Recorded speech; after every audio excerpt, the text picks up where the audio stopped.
Bonjour Monsieur Ladouce. Oui, bonjour. L'espace culturel épais animé pendant tout le mois d'octobre les semaines de confession. Alors dites-nous de quoi il s'agit. Alors, le thème des confessions n'est plus tellement abordé de nos jours, puisque il a une connotation très religieuse, notamment catholique, qui ne rappelle pas forcément de bons souvenirs, puisque, au fond, la confession, c'est confesser ses péchés, enfin, tout le rituel du confessionnal. Ce que nous avons voulu montrer au cours de ces semaines des confessions, c'est d'abord que le mot n'a pas uniquement le sens religieux d'aveu des fautes, mais on peut parler de confesser un idéal, par exemple, confesser un espoir, c'est-à-dire bon, affirmer un credo. D'autre part, sur le plan, je dirais, de l'aveu, on s'est aperçu au cours des dernières années de l'utilité des confessions publiques pour la résolution de certains conflits. Je prends le cas du processus de réconciliation en Afrique du Sud. Eh bien, dans ce cas précis, on a estimé qu'il fallait inciter les deux camps à confesser en public leurs erreurs, voire leurs crimes. Donc, non seulement l'ancienne minorité blanche qui avait opprimé la population noire, mais aussi des groupes extrémistes noirs étaient amenés eux aussi à confesser des fautes. Et on s'est aperçu que dans le cas de l'Afrique du Sud, cela avait été utile. Peut-être pas pour tous, certains ont contesté le bien fondé, mais dans l'ensemble, on a estimé que ça fonctionnait plutôt bien. Je crois savoir qu'au Rwanda aussi, les personnes qui ont été invitées à faire des confessions publiques après le génocide, on a estimé que dans l'ensemble, ça avait été plutôt positif. Il y a aussi, alors c'est un cas qu'on a abordé dans la culture américaine. Tout le monde a en tête, je pense, la confession publique de Lance Armstrong, convaincu de dopage, qui était d'abord dans le déni pendant des années, et qui finalement, vu les preuves accumulées, a été obligé de reconnaître. Et il a choisi de le faire sous forme d'une confession publique à la télévision, et d'expliquer un petit peu plus pourquoi il avait menti pendant tellement d'années. Bon, là, le public français peut penser que c'est un petit peu du grand guignol, que ce n'est pas forcément très sincère. Il faut savoir que pour les Américains, c'est un exercice que eux comprennent dans leur culture chrétienne, il faut le dire, et où le héros qui a trébuché, qui a trahi la confiance du public, eh bien, peut s'amender et doit, dans ce cas-là, avouer ses fautes. Et au fond, si on pense qu'il est sincère, eh bien, le public va le pardonner. Maintenant, il y a aussi le cas pour chacun d'entre nous de la difficulté que nous avons en Occident à garder de nombreux secrets enfouis. Nous estimons que nous sommes dans une culture très libérée, où il n'y a plus de tabous. Or, au fond, on s'aperçoit que c'est très faux. Beaucoup de personnes voudraient se confier, alors, à des psychologues ou des amis, parce qu'ils ont beaucoup de choses très lourdes sur le cœur. Ils ne peuvent plus vraiment se tourner vers des ecclésiastiques, parce que la pratique religieuse diminue en France. Mais on s'aperçoit que le besoin de parler de sa vie intime reste très fort. Évidemment, quand on a des problèmes, quand on se sent coupable, mais de façon plus générale, on ne veut pas simplement parler de choses impersonnelles, de grandes idées, mais il existe un désir profond chez les gens de parler de leur vécu à d'autres, de pouvoir exprimer leurs émotions, de pouvoir confesser, oui, les émotions qu'ils ont dans leur cœur. C'est un petit peu tous les sujets qu'on a abordés pendant ces mois. Ok. Mais pourquoi confesser? Est-il obligatoire de confesser? On s'est demandé si ce n'est pas le propre de la condition humaine. Il semble que l'être humain ne puisse pas s'empêcher de rapporter quotidiennement ce qu'il vit. Nous ne nous contentons pas de vivre, nous nous regardons vivre, nous avons une conscience qui ne cesse de nous observer, même si on ne tient pas un journal intime. Au fond, nous rapportons sans cesse à notre conscience notre vie au jour le jour. Et notre conscience sait tout de nous. Elle nous observe 24 heures sur 24. Elle est en veille permanente. Et parfois c'est pesant. Il y a des gens qui préféraient avoir une conscience un petit peu moins active. Et puis alors, je pense que nous aimons aussi raconter notre histoire aux autres. Nous aimons informer le public de notre vie, d'où nous venons, ce que nous avons vécu. Il y a, je crois, en tout être humain, un désir pas seulement de montrer sa carte de visite, au fond, de quelle école il est sorti, quelle formation il a, mais son itinéraire intérieur, d'où il vient. On aime raconter des histoires vécues. Et je pense que ça, c'est le cœur de la condition humaine. Une grande partie de notre vie, c'est pas seulement une vie vécue, mais c'est une vie parlée, à la première personne du singulier. On a envie de raconter notre histoire à autrui, quoi. Alors, que nous rapporte la confession? Je pense que dans la confession, justement, on essaye d'aller au-delà des simples faits, de ce qui nous est arrivé dans l'existence. On essaye de voir notre itinéraire, nos choix, nos désirs, toute notre vie intime. Et la vraie confession sincère, c'est lorsque nous n'essayons pas de nous justifier, de trouver des excuses. Nous disons les choses avec la plus grande honnêteté, en reconnaissant sincèrement les bonnes choses qui nous sont arrivées et la part de responsabilité que nous avons dans les malheurs ou les échecs. Alors, évidemment, la plupart du temps, les êtres humains ne sont pas tout à fait prêts à cette sincérité. On aime toujours trouver des circonstances atténuantes, des excuses. Mais le propre de la confession, c'est de dire la vérité. Prenons un exemple. Si dans un couple, il y a de la sincérité, eh bien, les deux vont reconnaître leur part de responsabilité dans les difficultés. Le mari, s'il est mis dans une atmosphère propice, va cesser d'être dans le déni ou dans la fuite. Il va dire à son épouse, voilà mes erreurs, je reconnais que je n'ai pas été la personne que je devrais être, et je demande à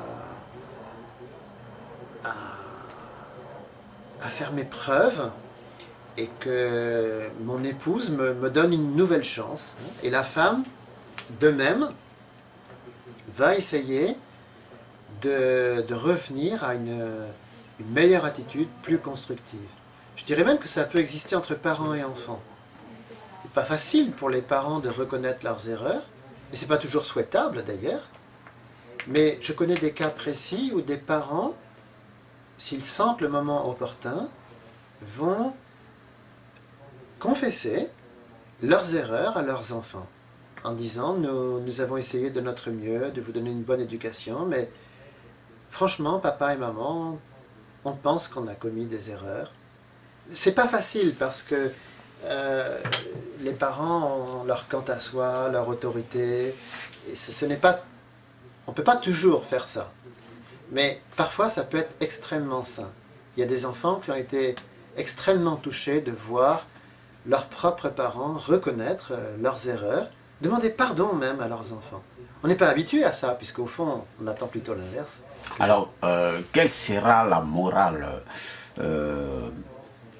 l'esprit de celui qui reçoit la confession de... C'est une très bonne question. Je pense que si quelqu'un est très sincère avec nous et se met à nu, est un peu vulnérable, on doit avoir une attitude de très grande empathie. Et ça implique beaucoup de choses. Si la personne vraiment veut soulager sa conscience, on doit estimer que il ne faut pas prendre ça à la légère. On doit donc avoir un minimum de gravité.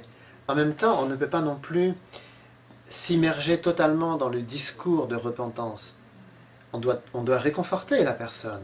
On doit dire, bon, c'est très honnête, tu reconnais tes torts,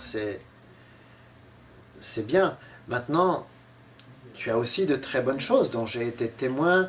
On doit réconforter la personne, ne pas la laisser se noyer, je dirais, dans le chagrin ou dans la repentance. On doit pouvoir lui dire que, à nos yeux, elle reste une personne très estimable, très respectable, et que il ne faut pas qu'elle s'accuse non plus de tous les maux de la terre, hein, qu'elle n'a pas qu'un aspect, on va dire, un peu sombre, elle a aussi de très bonnes choses. À ce moment-là, il faut encourager la personne à, à revenir sur tout ce qu'elle a pu faire de bon. En même temps, lui dire, mais tu sais, je t'ai vu une fois, et toi tu t'accuses de telle ou telle faute, mais moi je t'ai vu faire de très bonnes choses, qu'en penses-tu, hein? Parfois on doit avoir cette attitude, je pense. Aussi, on en a vu des gens qui ont souffert de martyrs de discrimination ou d'exclusion parce qu'ils avaient confessé leurs fautes à quelques personnes religieuses, bien sûr. C'est vrai. Oui, alors ça c'est un danger qu'il faut à tout prix éviter. Il est vrai que l'être humain n'est pas toujours généreux et il y a des personnes qui profitent des aveux de faiblesse pour manipuler les gens.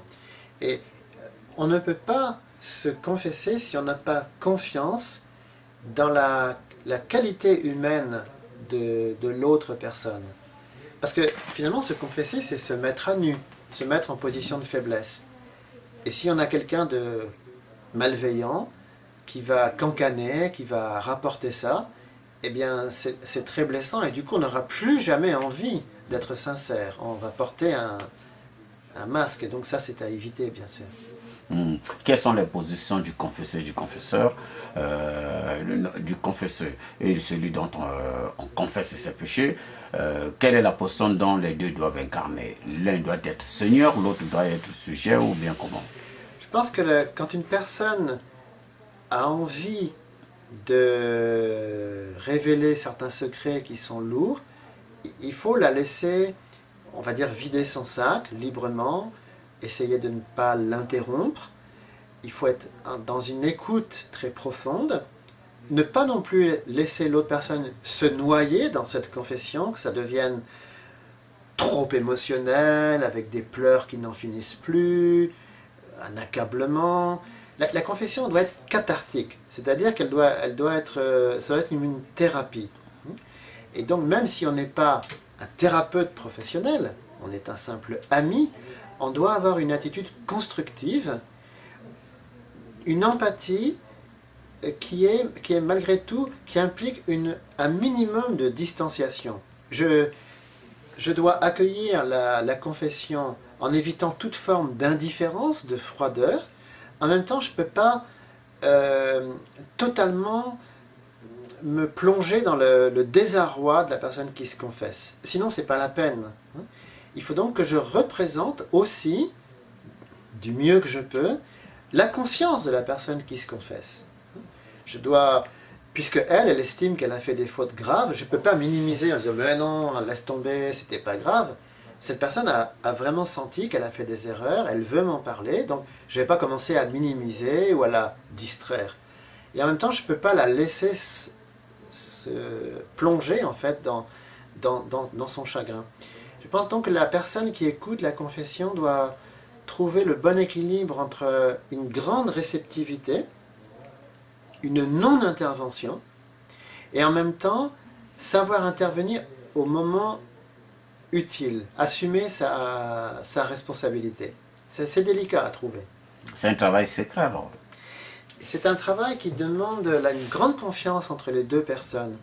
Et puis je pense que quand on reçoit une confession, on doit être très humble, même si on est professionnel.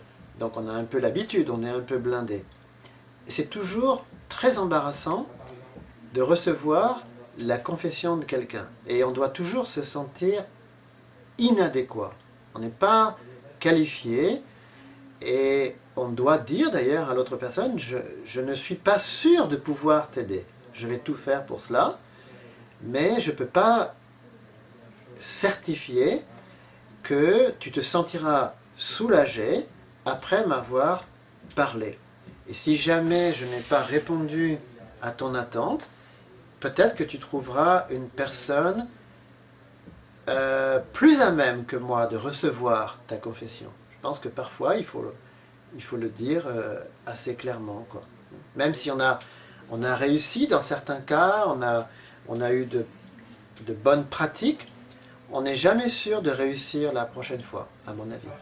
Et des personnes timides qui n'arrivent pas, qui ne se confessent pas. Et ça, ils pensent que confesser pour eux, c'est une sorte d'insulte, de se voir un peu dévoilé de leur faute.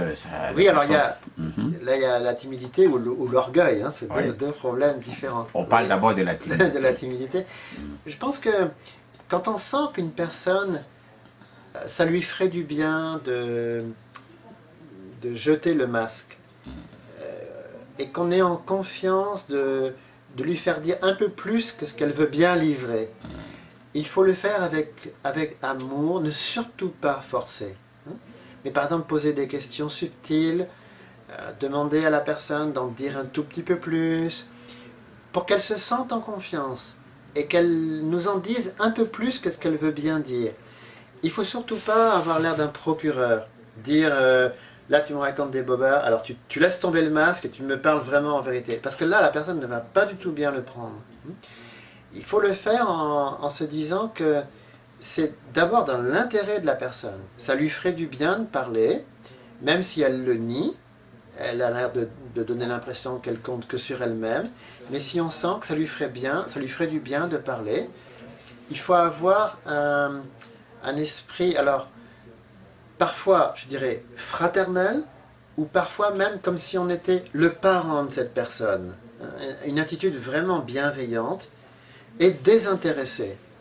Puisqu'au fond, un parent, ce qu'il souhaite, c'est le bonheur de son enfant. Donc je crois que c'est... Alors, ça c'est le cas de la personne timide. Maintenant, une personne orgueilleuse, justement, ce qui peut l'aider, c'est d'avoir en face d'elle une personne très humble,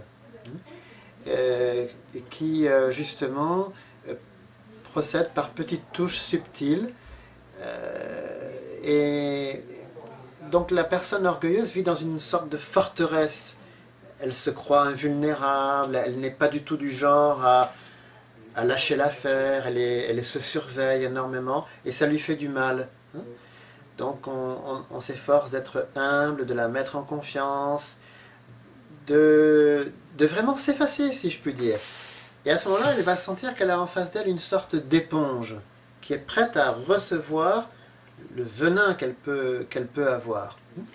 Donc il y a des gens très orgueilleux, ils vont commencer par accuser beaucoup.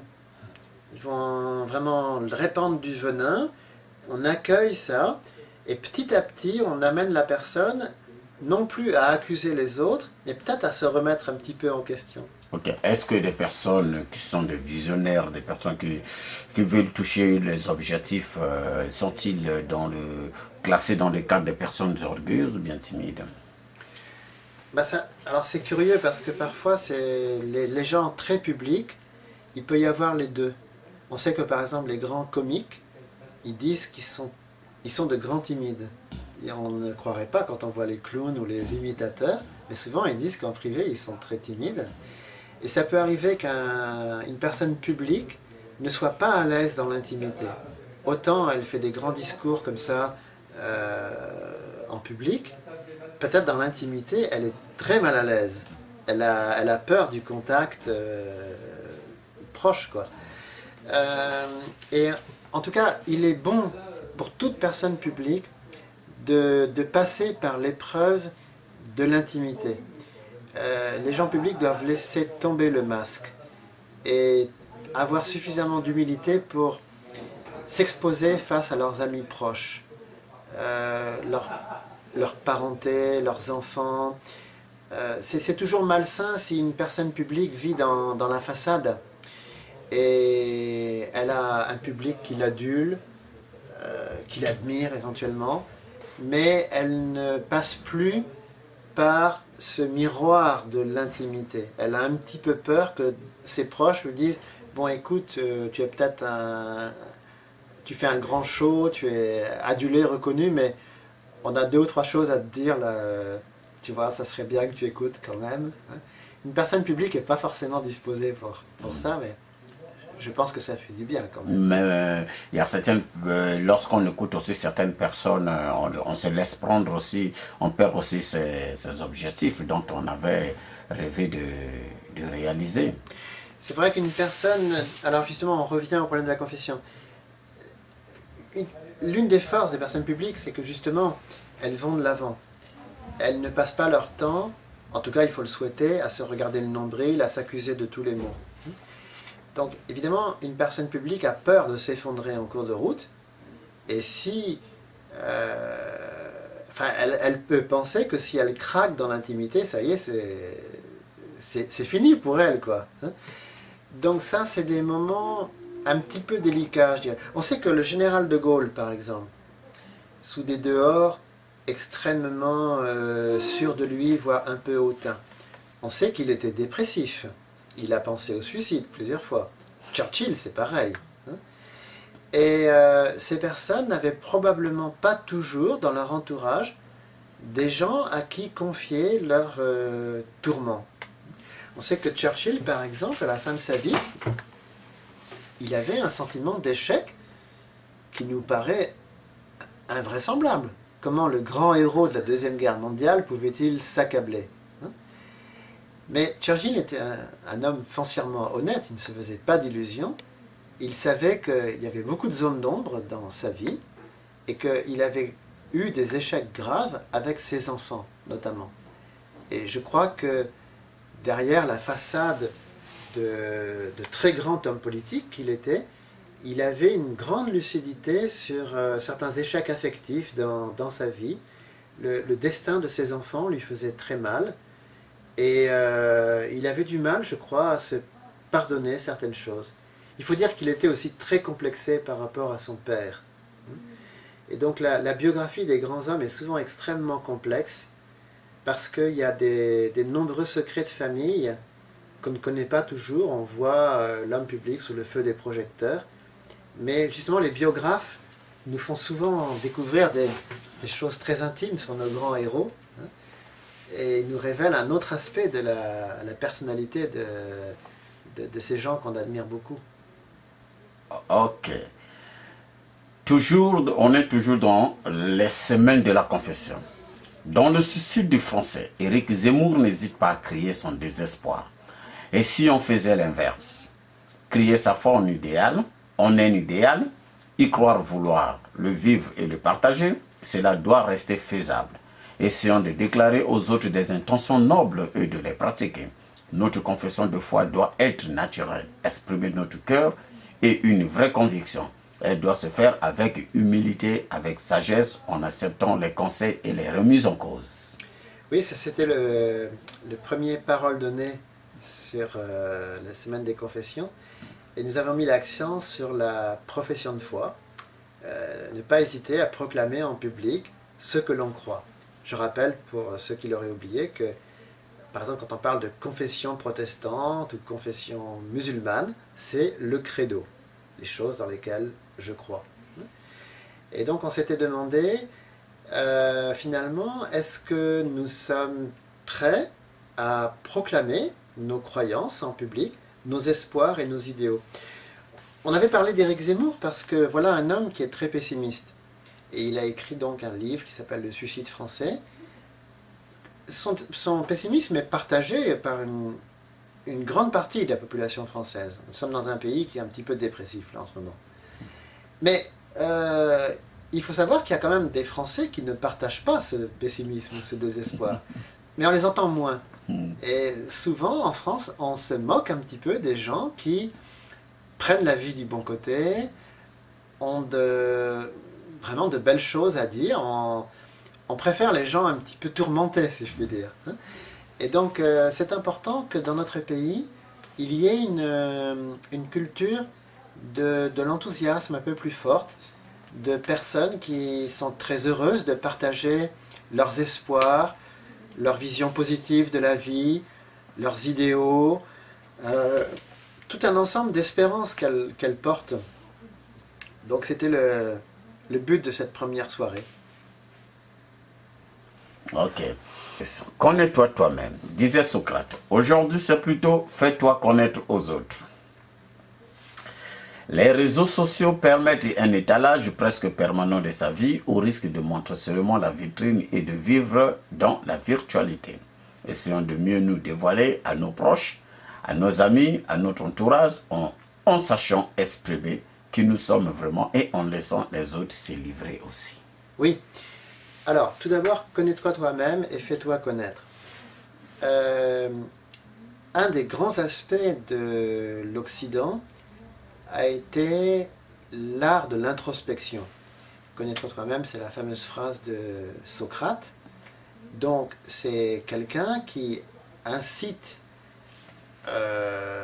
chaque être humain à faire son examen de conscience quotidien et à se regarder honnêtement. Fais-toi connaître, c'est une allusion à un autre grand héros de l'Occident, Saint Augustin. Saint Augustin a vécu donc à la charnière du 4e et du 5e siècle après Jésus-Christ. C'est une personne qui s'est convertie petit à petit et qui a raconté son itinéraire dans un livre fameux, Les Confessions. C'est la première fois que une personne parlait non seulement de sa biographie, des faits de son existence, mais faisait une analyse très détaillée de son cheminement intérieur. Saint Augustin est très honnête avec lui-même. Il n'hésite pas à dire les mauvais coups qu'il a faits, les souffrances qu'il a causées aux autres, notamment à ses parents. Il se donne parfois le mauvais rôle dans ce livre. Il dit, voilà, j'ai vraiment été un homme peu recommandable une partie de ma vie, et je sens que j'ai été racheté petit à petit. Donc il en parle avec beaucoup de sincérité. C'est un livre qui a énormément marqué ceux qui l'ont lu. Plus tard, ça a été repris par Jean-Jacques Rousseau, qui a aussi écrit Les Confessions. Musset a écrit Les Confessions d'un enfant du siècle. Et donc c'est devenu je dirais, un des arts de la culture occidentale. Plus tard, il y a eu aussi l'autoportrait en peinture. Je dirais que c'est un point très fort de la culture occidentale, le fait de parler de soi assez ouvertement. Il y a beaucoup de cultures qui nous envient cette capacité à parler de nous, à livrer notre intimité. En Asie, c'est mal vu en fait. On ne parle pas comme ça de soi en public, ce n'est pas très bien vu. Et je pense que c'est un point très fort de l'Occident. Après, pendant cette soirée, on a fait allusion aux pratiques modernes. Puisque tout à l'heure, j'ai dit que de nos jours, on ne va plus au confessionnal.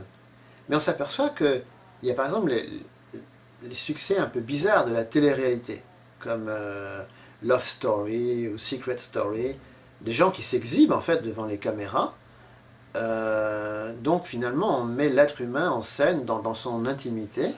Et je me demande pourquoi il y a ces pratiques. Qu'est-ce que les gens veulent prouver à travers ça? Pour moi, c'est de l'indécence pure et simple. Et parfois, c'est même grave, puisqu'il y a ce qu'on appelle maintenant, alors il y avait une affaire récente, les sextapes. On déballe comme ça la vie sexuelle des gens. Et pour moi, c'est extrêmement malsain, parce qu'il y a un côté humiliant, en fait, ou un côté exhibitionniste. Mais je me dis que si on en arrive là, c'est parce qu'on n'arrive plus à partager une vraie intimité, alors qui n'est pas du tout exhibitionniste ou sensationnelle ou provocante. Ça nous ferait du bien de parler vraiment de ce que nous avons sur le cœur.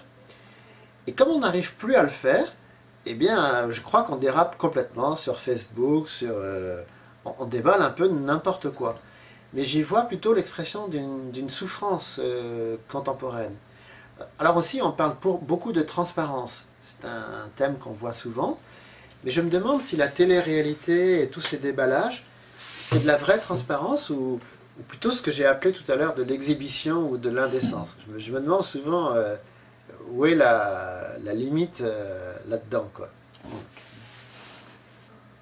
Faute de parler, on meurt sans confession, dit Germaine Guévremont. Oui, Pire, on peut aussi tuer les liens en gardant ses secrets. Si le sacrement de la confession est un rite catholique, toutes les spiritualités encouragent à se repentir pour ses fautes. L'amour et le sens de la responsabilité doivent motiver la confession. Il s'agit de recréer une communion brisée par les fautes commises. Beaucoup de drames pourraient être évités si nous savions plus facilement nous libérer de nos démons. Alors ça, c'était le parole donnée qui concernait précisément l'aveu des fautes, ce que la religion appelle le péché. Parce que il faut savoir que la confession, alors au sens religieux, va au-delà de l'aveu purement psychologique ou humain. Je peux avouer mes fautes, mes torts envers ceux que j'ai lésés. Mais au fond, d'ailleurs, dans la confession religieuse, même si on n'a pas fait du tort à quelqu'un, on pense qu'on a peut-être des choses à se reprocher devant Dieu ou devant sa conscience. Une médiocrité que l'on sent en soi, des démons qu'on n'a pas pu surmonter, toute une part de mal qui ne fait pas forcément du tort aux autres, mais on sent que c'est de la boue que l'on a en soi. C'est quelque chose qui nous amoindrit et qui blesse l'idéal qu'on a de devenir, je dirais, une bonne personne. Et alors, on peut ne pas être d'accord avec le rituel de la confession catholique, parce que parfois, c'est devenu, je dirais, beaucoup trop rituel, justement, puis un petit peu hypocrite. Mais il faut savoir que les protestants ne l'ont jamais vraiment supprimé, contrairement à ce que l'on croit. Luther estimait que on n'est pas obligé d'aller se confesser à un prêtre dans un confessionnal, mais il disait, si tu as besoin de parler à ton pasteur ou à quelqu'un de ta vie spirituelle, fais-le, parce que ce n'est pas bien de garder des choses en soi. Et dans toutes les traditions spirituelles, on incite l'âme à se soulager, à ne pas rester dans l'enfer de l'accusation permanente. On doit sortir de là.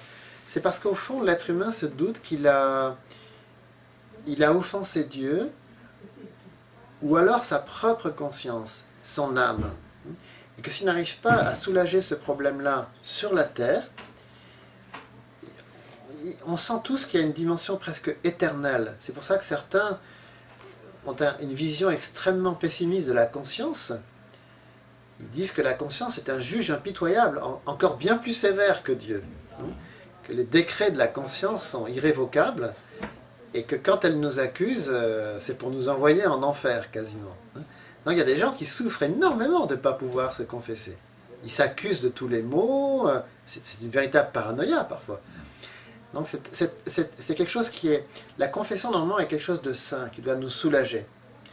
Et je crois qu'il faut essayer de susciter un débat là-dessus. D'ailleurs, quand on a fait ces semaines de la confession, on a remarqué, parce que nous distribuons des questionnaires dans la rue, beaucoup de gens étaient agréablement surpris. Ils ont dit ça, c'est un questionnaire inhabituel, mais extrêmement intéressant.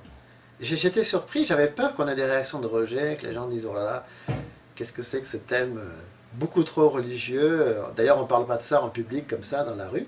Non, au contraire, on avait des gens qui disaient ah, c'est très bien de parler de ce sujet-là. » Ok. J'ai vu des pleurs, des silences qui en disent trop, chante Pokora.